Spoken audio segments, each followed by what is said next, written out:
I'm on my way to University of Michigan, Ann Arbor, and I'm about to go teach a class on creative writing. This will be my second time showing up to teach the class, and it is really an interesting meditation for me because I'm a high school dropout. When it comes to like institutionalized education or the classic form of education. Speed check reported ahead on I-94 West. God damn, why are you so loud? That's crazy. And when it comes to like what classic education looks like, I think I can be a outlier, which actually kind of think of it, I think is a benefit of mine to be able to show up and contribute to these spaces, and I don't necessarily come from these spaces. I think my ignorance has worked in my favor a lot of times. I'm not from certain systems, I'm not from certain bureaucracies, and so when I think of doing some shit, I just do it. Or I find the people who do it, or I can come in with a different mindset of like, how do we do it? How have you all been doing it?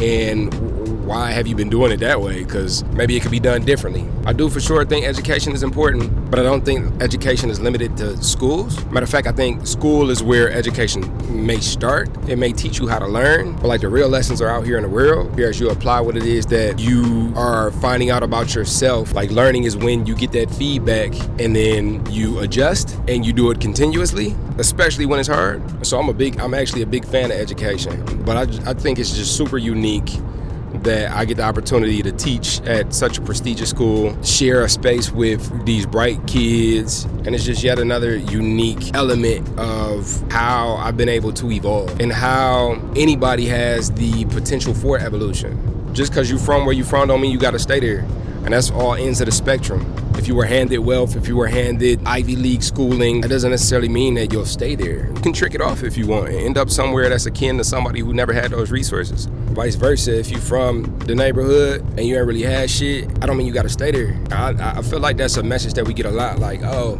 you know, you can be anything you wanna be, I'm trying not to be generic. So hear me without a generic lens when I say that you can seek what it is that you desire. It might be a little bit harder for you. It might take you learning how to leverage a little bit, but that's that thing where like all work works. Like if you're in a specific position of disadvantage, a lot of times that positioning allows for us to become innovative in a way that maybe somebody who didn't have that disadvantage wouldn't. If I could bust it down in the second grade language, if you are dealing with adversity, if you come from no resources, but you want more, you're actually better suited to create opportunity. You're better suited to be innovative because you got to get it differently. Your path will be right with weird circumstances and unique, damn near miraculous situations that might take you from high school dropout to teaching a class at one of the most prestigious colleges in the country that you live in.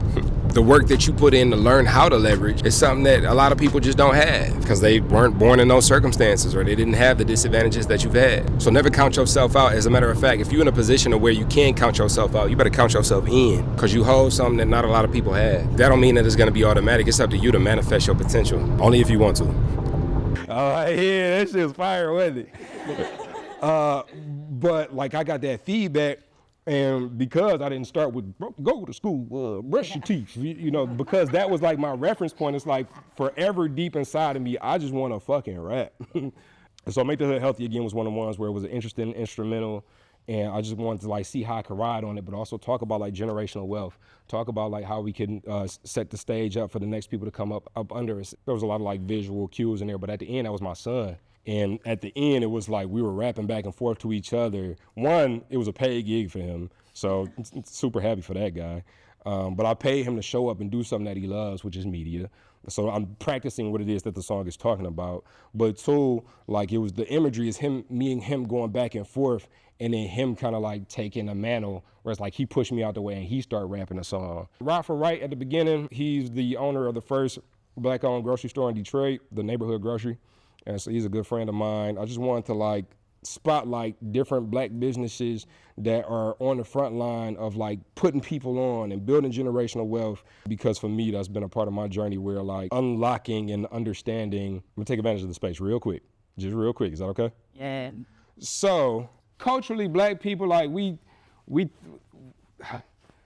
there's a lot of stuff that's embedded within the culture that's like limiting because of our experience. When I look to like my elders, Like, they don't own their home. They live in an apartment. They keep raising the rent on their ass. And the fucking budget doesn't work, so I can't even surprise them no more. You know what I'm saying? Like, and when I was telling my grandpa, like, I was leaving this automotive plant, like, he believed in me, but if you think of the history, like the great migration of blacks moving up north from down south for these jobs, Henry Ford said $5 work day, we paying you no matter what your color is. A black person working at an automotive plant in Detroit, you've made it, you've hit the lottery. Like, so I can't talk to my elders about like ambition. For a long time, I just had I can't hear none of the black culture shit, cause like I gotta like, I don't care about demand. I don't care about like, you know, what's holding us down. I don't care about like suppress. I don't care about all the stuff that's against me. I don't care. Like Napoleon Hill, Bob Proctor, fucking, you know what I'm saying? Like I'm tapping into like all of the personal development and just really going crazy. That was almost like 11 or 12 years ago. It was 2013, whatever. And maybe within the past 2 years,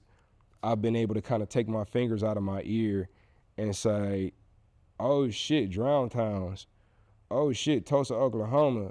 Oh shit, Hastings Street, Black Bottom. Oh shit, like I felt like I had my foot on the gas, and no matter how hard I press down on the gas, like I just can't beat other people. And it's like, what's wrong with me? And recently I've been able to kind of like take my fingers out of my ear and see like, oh shit, my car different. You know, when it comes to the realm of communication, when it comes to the realm of the spaces that I'm in, like I can't negate that there's different experiences that are being had. If you had one like piece of advice on like how to, I don't know, like learn to use language to like tell, okay, sorry, this is such a vague question. Yeah,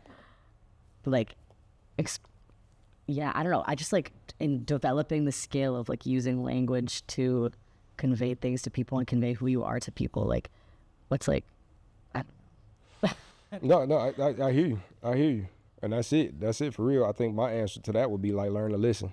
Listening is the biggest skill that we'll ever have, no matter what we do. Listening. We be so full of what it is that we want to say and want to do that like we rarely listen. But as with anything, we only do things outside the crib that we do great in the crib. As above, so below, as within, so without. So learning to listen to ourselves is step one. Like if you listen to yourself, there's some inclinations there that once we become sensitive enough, we'll learn to be able to hold space for it. And then when we do that, then we'll be able to listen in other spaces and people are like, oh, you're such a great listener. I know I practice it a lot with myself. Yeah. How do you understand the arts as a tool for community change? That is a really good question. How do you understand the arts as a community tool or as a tool for community change? Once again, I would say it's about listening. In this example, receptivity. Like I started with open mics, and there's these things, they're not actual things, I just named them that, but they're called open mic warriors because Bryce named them that, where like they will go to open mics for 20 years, it continue to complain that they number 20 on the list, and then as soon as they perform, they leave. You know what I'm saying? Like the open mic warriors, like being exposed to that and also being a person who stayed and helped the DJ pack up, like, cause that's how serious I was about it, allowed me to really see the things that have impact and it be less about me and more about like what moved shit. If it moved something, I was attracted to it. And so when you think about art, I paint a picture, a stick figure or something like that, or I write a poem. This is the best poem in the world. Somebody needs to buy this. And when they buy it, like, you know, yeah, this is gonna validate that I'm the greatest. Open mic warrior energy. But if you look at like a Picasso or a Basquiat, and you think about the story that's told around, say, a Basquiat, there's a lot of background within substance use disorder because he dealt with addiction. And so there's a community of people that are included in the story of that art. His personal struggles have set the cultural worth of this art. So that's one piece. But then if this piece goes in the DIA, now we have an attraction. We can tell a story about the attraction and we can storytell around this exhibit in a way that raises tourism, the positioning of the art museum, and brings up the GDP or the economy within wherever this piece of art is. Now that's staying after and helping the DJ pack up energy.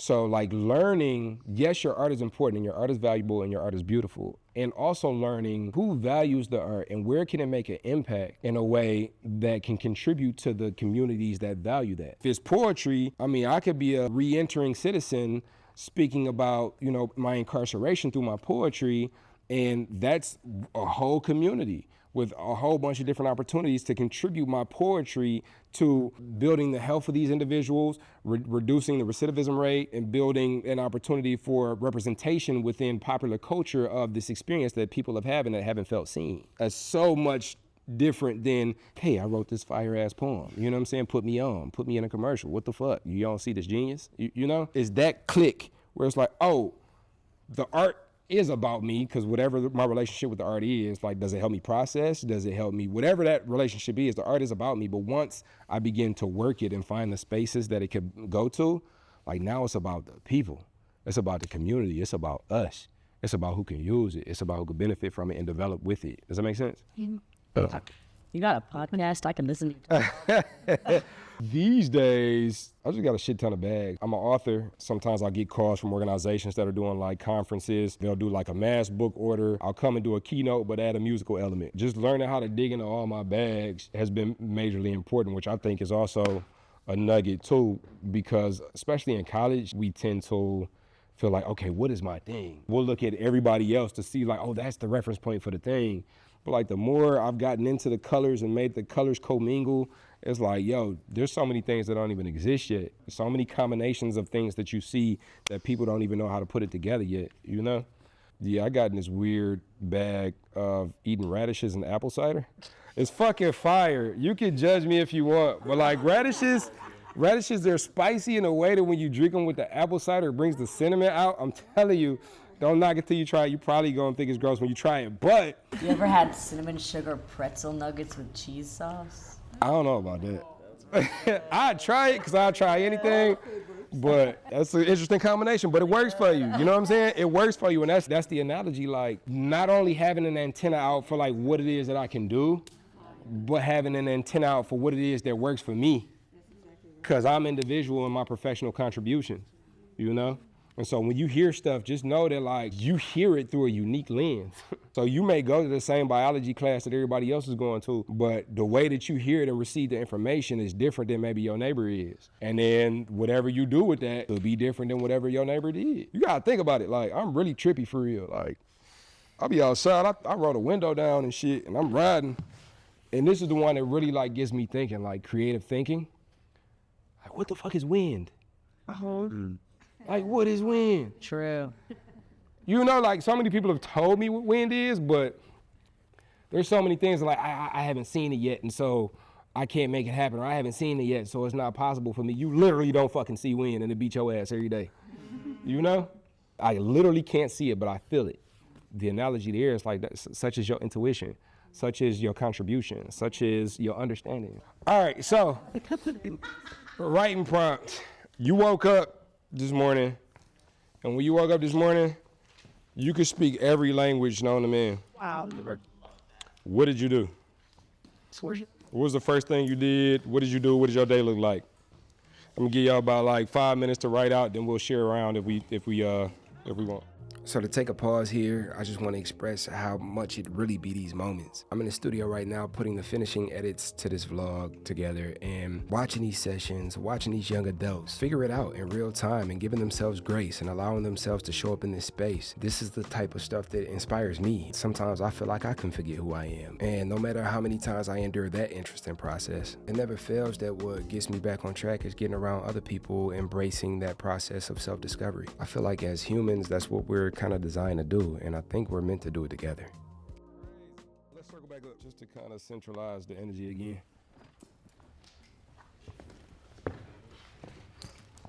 When you first heard the prompt, and then when you first like grabbed the page, what was your experience? It was honestly really fun for me because I don't know, the last time I got to write about something fun, made up, and imaginary was like when I was in elementary school, where it's like, write your own story. And every other time I've had to do like writing period, I found myself like, this is a serious topic. I have to be serious.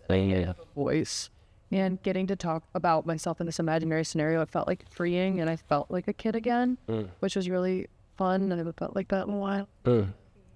Has anybody else had that experience of like not being able to write from their voice? It's like impossible to find my voice. Yeah. It's like, because I have to write like I'm somebody else. Or Like an academic, because that's what they're expecting. Like, I don't know how to write professionally in my own voice. Whoa. There's a lot there. Cause like when I think academics, I think like, okay, the person, like that person is the academic, right? But when you say it, it is like this ideal beyond maybe what it is that I see myself to be, or maybe like some unattainable, like how, like what esteem is that held to? Like what regard is that held to when, what the fuck is an academic? The textbook, I guess. I don't know. Yeah. You have to become the textbook. You have to be the correct answer. Sheesh. Yeah. Y'all got it tough. You have to be the correct answer. Shit. Well, having to be the right answer, or like I have questions to expound upon what the directions to make sure I'm doing it correctly. I think holding those things up to the word creative is an interesting meditation. I just felt myself like judging myself as I was writing it, and I did a lot of like writing. That's like what I want to say, but like I didn't like how I said it, and I was scribbling it out, and I was trying not to do that. But Yeah.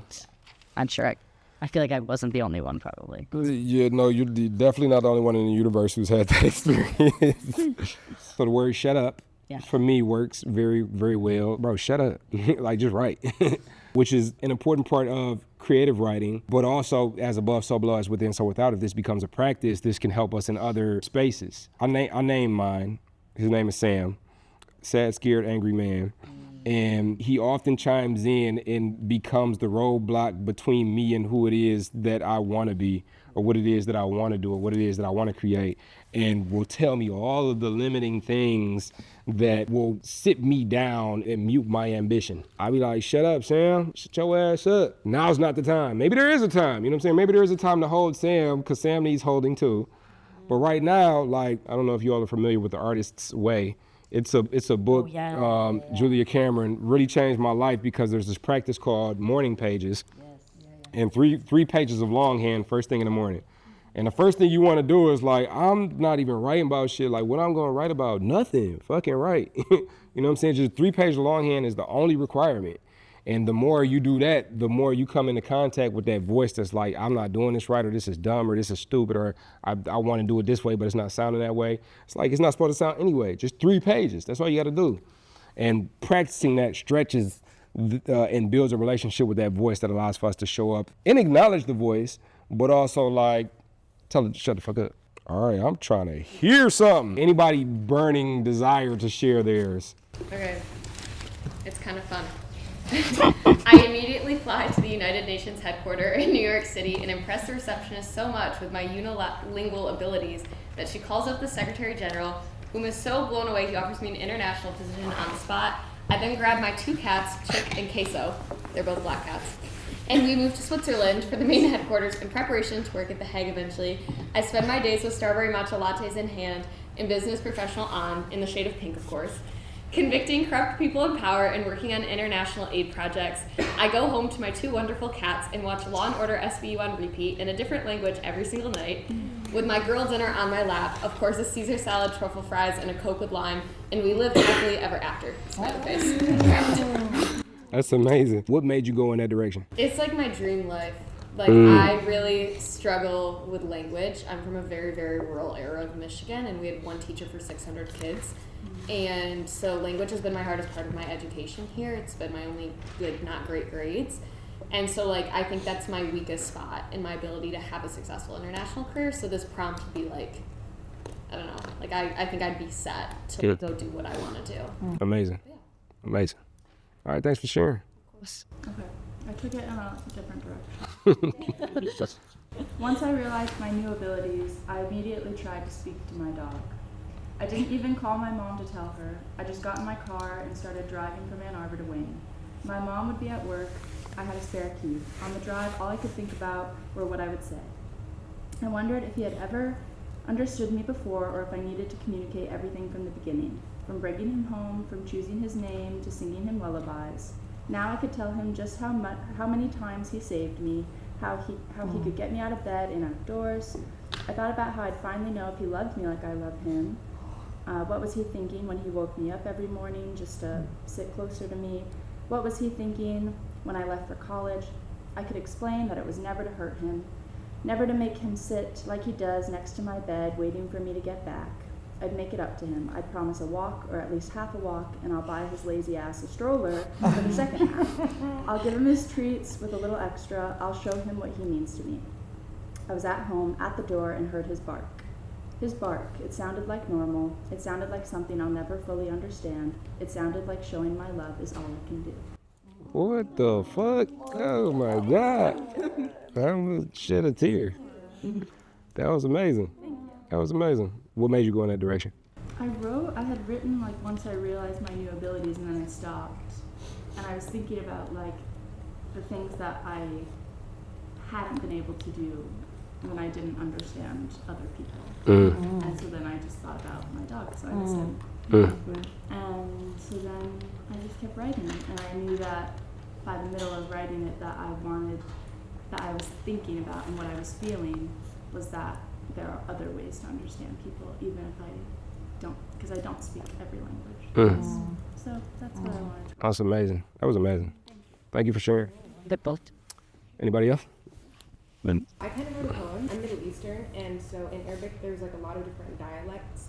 Sometimes because of it, like the Middle East is a little bit like separated because we all kind of have our own way of doing things, and it's kind of hard to understand even though it's the same language.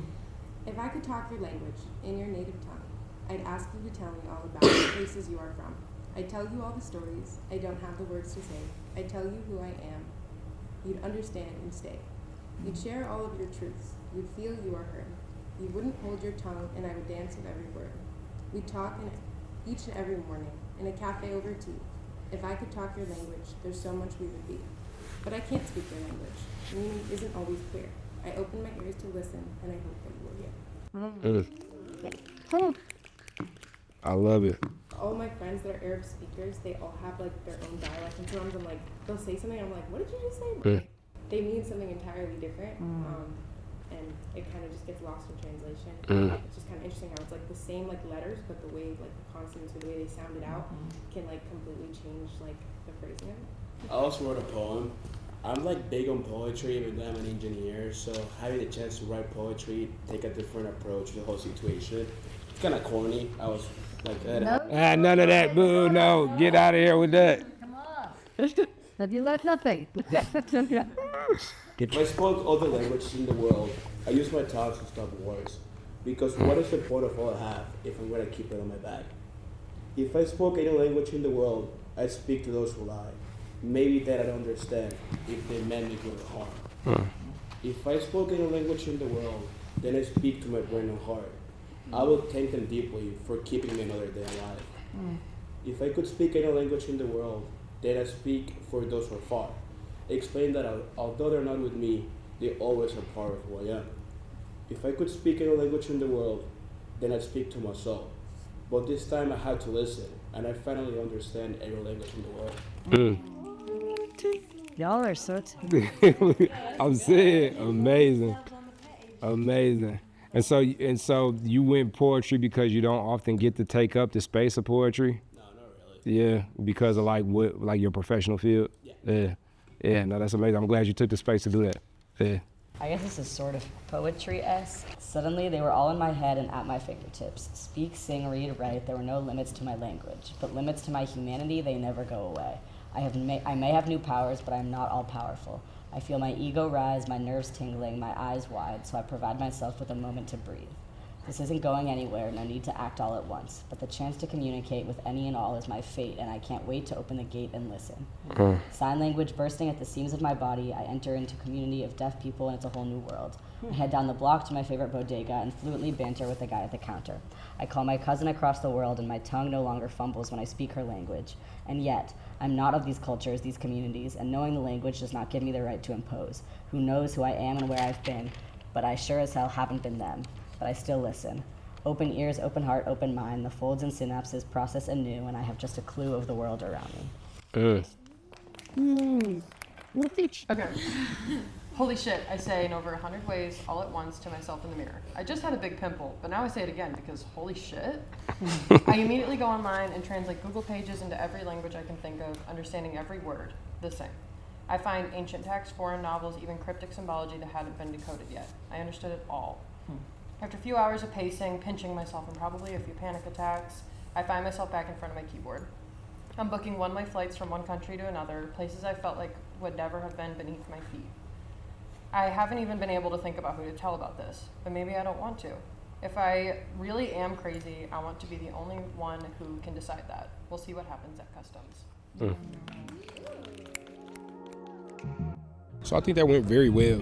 I think it's very important to be able to contribute to spaces like this. Young adults that are trying to figure out what it is that's important to them and how to be compassionate and allow for their unfolding and understanding their process for the first time, having this conversation around what it is that they can contribute professionally, personally.